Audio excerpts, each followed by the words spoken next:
Believe it or not, deadline used to be a place, not a time. A real line in the ground. Step past it, and the consequences were immediate. Today we use that same word for homework and work projects. So how did something that serious become just another due date? It all started in a place where one wrong step could end a life. What you think you know about deadlines is only the surface, so let's uncover it fully on Simple History of Things for you. To understand this one, we have to go back to the 1860s. The American Civil War. The Union in the North fighting to preserve the country. The Confederacy in the South fighting to break away from it. Both sides captured thousands of enemy soldiers. Inside those camps, crossing a single line could mean instant death. Prisoners were held in military camps across the country. The camps were overcrowded. Supplies were limited. Security was strict. Guards created a boundary prisoners were never allowed to cross. Sometimes it was a shallow trench. Sometimes a rope stretched between posts. Sometimes just a wooden railing hammered into the dirt. The barrier looked simple. But the rule behind it was deadly serious. Prisoners could move freely inside the camp. They were warned never to step past that line. Because if they did, guards in watchtowers had permission to shoot. No warning. No second chance. At Andersonville, just a few steps past a line could cost you your life. One of the most infamous places this rule existed was Andersonville Prison in Georgia. It was a Confederate prison camp that held tens of thousands of captured Union soldiers. A wooden railing marked the deadline about 20 feet from the outer fence. Guards watched from towers along the perimeter. Their orders were simple: open fire if anyone crossed the line. Stay behind it, and you might survive the camp. Step over it, even by accident, and your life could end instantly. That small detail changed everything. Stories like this, the strange and sometimes dark origins behind everyday words, are exactly what we explore here. If you enjoy uncovering hidden history, consider subscribing. Because the next word you use every day probably has a story just as surprising as this one. When survivors spoke, the words haunted the nation. After the war ended in 1865, prisoners began telling the world what they had experienced. They wrote memoirs. They gave testimony. Newspapers printed detailed accounts of the prison camps.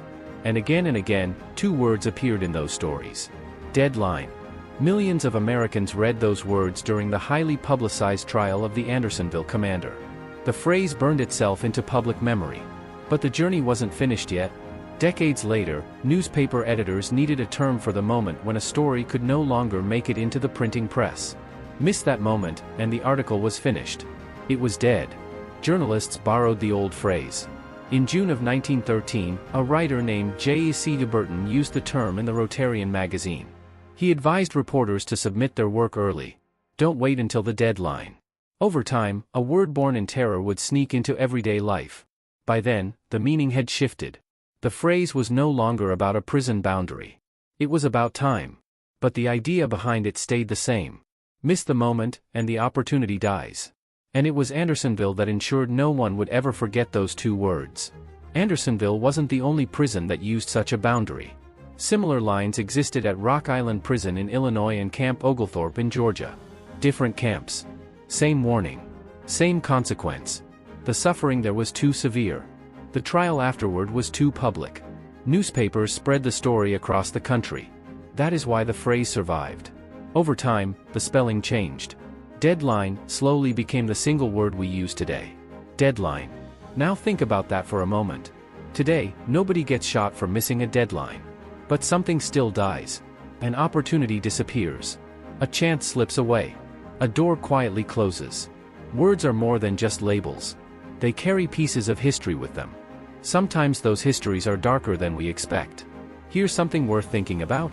So the next time someone gives you a deadline, remember where that word once came from.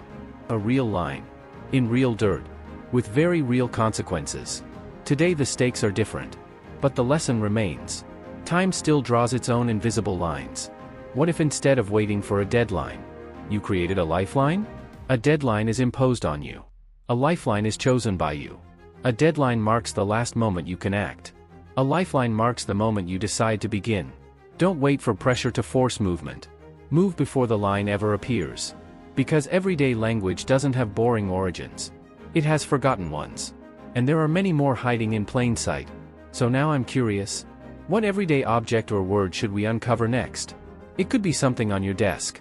Something in your kitchen. Or a word you say all the time but never questioned? Tell me in the comments. If your idea becomes a future episode, I'll give you a shout out in that video. If you enjoy discovering hidden histories, make sure you're subscribed. Many more stories like this are waiting to be uncovered.